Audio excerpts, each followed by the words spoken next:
కర్ణాటక ఎన్నికల అధికారి రియాక్ట్ అయ్యారు. రాహుల్ కు నోటీసులు జారీ చేశారు. రాహుల్ చేసిన ఆరోపణలపై ఆధారాలు ఇవ్వాలని అన్నారు. దీంతో అటు బాల్ రాహుల్ కోర్టులోకి వచ్చింది. ఇప్పుడు రాహుల్ గాంధీ ఏం చేస్తారు, ఎలా స్పందిస్తారు, ఈసీ అడిగిన ఆధారాలు ఇస్తారా, కాంగ్రెస్ వద్ద ఉన్న ఈ ఆధారాలు ఏంటి అనే అంశాలపైన కూడా ఇవాళ డిబేట్ లో మనం డిస్కస్ చేయబోతున్నాం. ఇవాళ డిబేట్ లో మనతో పాటు పార్టిసిపేట్ చేస్తున్నారు కాంగ్రెస్ నుంచి ఏఐసిసి కోఆర్డినేటర్ అండ్ అదేవిధంగా బీహార్ అబ్జర్వర్ నుమన్ గారు మనతో పాటు ఉన్నారు. అండ్ అదేవిధంగా బీఆర్ఎస్ నుంచి ఎక్స్ఎమ్మెల్యే క్రాంతి కిరణ్ గారు కాసేపట్లో జాయిన్ అవుతారు. అండ్ బీజేపీ నుంచి వెంకటరెడ్డి గారు ఉన్నారు. అండ్ రాజకీయ విశ్లేషకులు డాక్టర్ జయరామ్ గారు కూడా ఉన్నారు. అందరికీ వెరీ గుడ్ మార్నింగ్ అండి.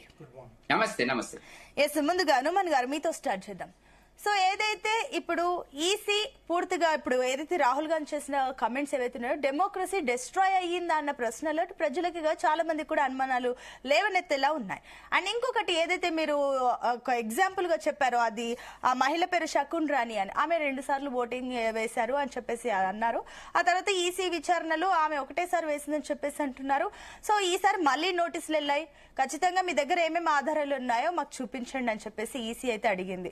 సో ఆ పేపర్స్ మీరు ఏవైతే టిక్ మార్క్ చేసి రాహుల్ గాంధీ చూపించారో అవన్నీ కూడా మేం రిలీజ్ చేసిన పేపర్స్ కాదు, అది ఫేక్ అని చెప్పేసి కూడా వాళ్ళు అన్నారు. సో ఏంటి మీ దగ్గర ఆధారాలు ఏంటి, ఏమున్నాయి ఏంటి? So very good morning and అందరికీ ప్రేక్షకులందరికీ నమస్కారం. సో ఎసెన్షియల్లీ ఏదైతే రాహుల్ గాంధీ గారు ఈ ప్రెజెంటేషన్ చేశారో లాస్ట్ వీక్ థర్స్డే రోజు, ఇది ఇప్పటి నుంచి కాదండి, దాదాపు మేము సంవత్సరం క్రితం నుంచి ఈ విషయం చెప్తున్నాను. ఏదైతే రాహుల్ గాంధీ గారు కోట్ చేశారో బెంగళూరు సెంట్రల్ కాన్స్టిట్యుయెన్సీ పార్లమెంట్ కాన్స్టిట్యుయెన్సీకి చెందినటువంటి డేటా, మహదేవ్పుర అనే అసెంబ్లీ కాన్స్టిట్యుయెన్సీకి చెందినటువంటి డేటా. ఇది ఒక కాన్స్టిట్యుయెన్సీకి నేను ఒక అబ్జర్వర్ గా అక్కడికి వెళ్ళి పనిచేస్తాను. గ్రౌండ్ లో వెళ్ళి పనిచేస్తాము. 7 కాన్స్టిట్యుయెన్సీస్ లో మహదేవ్పుర కానీ, శామరాజ్పేట్ కానీ, శివాజీనగర్ కానీ, రాజాజీనగర్ కానీ, ఇవన్నీ మేము పనిచేసిన తర్వాత మాకు అర్థమైంది ఏంటంటే మేము డేటా క్యాలిక్యులేట్ చేసుకుని మేము ప్రతి ఒక్కటి స్ట్రాటజీతో పోతున్నప్పుడు మాకు భిన్నంగా రిజల్ట్ వచ్చింది. మేము దాదాపు 90,000 లీడ్ వస్తుంది అని ఎక్స్పెక్ట్ చేసి మేము 100% గెలవబోతున్నాం అనే నమ్మకంతో మేము ఉన్నాం. ప్రతి ఒక్క పోలింగ్ బూత్ కి దాదాపు 70 నుంచి 75 పోలింగ్ బూత్స్ కి నేను ఆ రోజు ఓటింగ్ రోజు నేను అక్కడికి వెళ్ళి నేను తిరిగాను. సో మాకు మా అనాలిసిస్, మా శాంపుల్స్ ప్రకారం మేము దాదాపు 90,000+ ఓట్స్ తో మేము గెలవాలి. అది కాకుండా మేము 32,000 ఓట్లతో ఓడిపోయినాం. అంటే రిజల్ట్స్ అనేది ఆపోజిట్ గా వచ్చాయి అనమాట.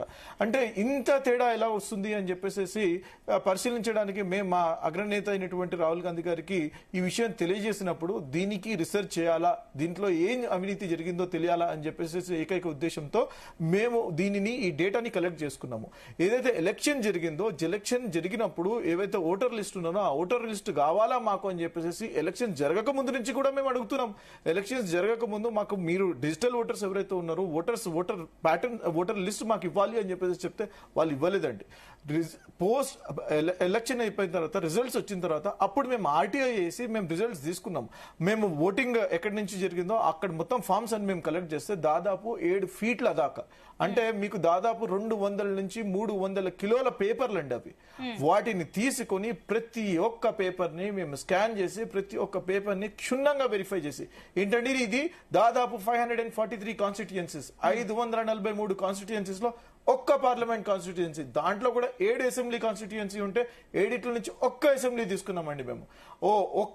అంటే దాదాపు 2,000 నుంచి 3,000 అసెంబ్లీ కాన్స్టిట్యుయెన్సీస్ లో నుంచి కేవలం ఒక్క అసెంబ్లీ కాన్స్టిట్యుయెన్సీ మేము తీసుకుంటే మాకేమర్థమైందండి, అక్కడ 5 కేటగిరీల్లో వీళ్ళు అక్రమాలు జరిగినారు అని చెప్పేసి చీఫ్ ఎలక్షన్ కమిషన్ ఏదైతే ఉంటుందో, చీఫ్ ఎలక్టరల్ ఆఫీసర్స్, ఈఆర్ఓలు కానీ, ఎలక్టరల్ రిజిస్ట్రేషన్ ఆఫీసర్స్ కానీ, వీళ్ళ కర్తవ్యం RP act, representation of the people act 1951 ప్రకారం ఎలక్షన్స్ ఇప్పుడు కాదండి, భారత రాజ్యాంగం రాసినప్పుడు ఎలక్షన్స్ ఎట్లా చేయాలా, ఎలక్షన్స్ కండక్ట్ ఎలా చేయాలా, రోల్స్ ఎట్లా చేయాలా, రోల్ కరెక్షన్స్ ఎట్లా చేయాలా, ఓటర్ లిస్ట్ ఎవరండి మైగ్రెంట్ ఓటర్ చనిపోతాడు, మైగ్రెంట్ ఓటర్ ఒక ప్లేస్ నుంచి ఇంకో చోటకు మూవ్ అవుతారు, డెత్ ఓటర్స్ ఉంటారు, వాళ్ళు చనిపోయినప్పుడు వాళ్ళని ఎట్లా క్లీన్ చేయాలా అని క్లియర్ గా కేటగారికల్ గా ప్రొసీజర్స్ ఇప్పుడు కాదండి 1951 లో రాశారండి.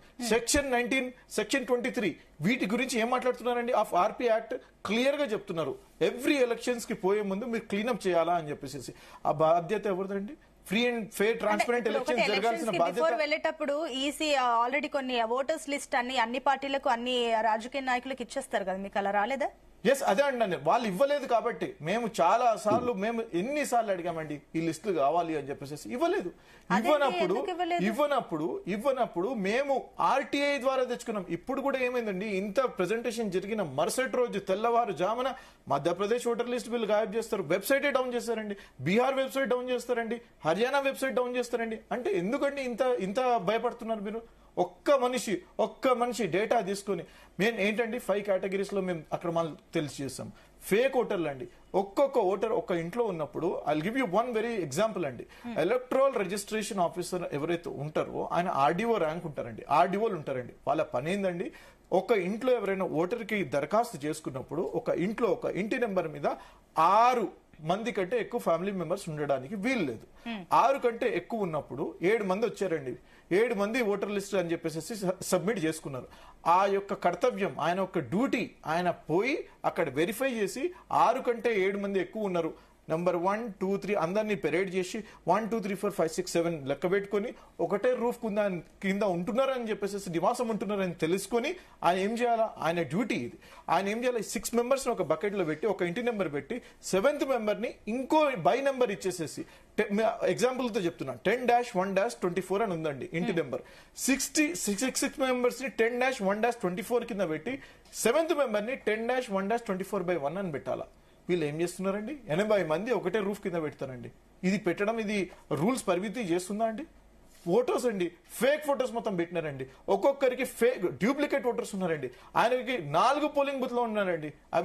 అభిజిత్ శ్రీవాత్సవ్ గురించి నేను మాట్లాడుతున్నాను. నేను 4 పోలింగ్ బూత్, ఒక్కరు కాదండి, అట్లాంటి 100 మందిలో ఉన్నారండి. మొత్తం ఓట్లు 1,250 ఓటర్లు వీళ్ళు ఫేక్ ఓట్లు పోలింగ్ చేయించుకున్నారండి వీళ్ళు. అంటే దానికి సమాధానం చెప్పాల్సింది ఎవరిదండి? సిఈసిది కాదా అండి?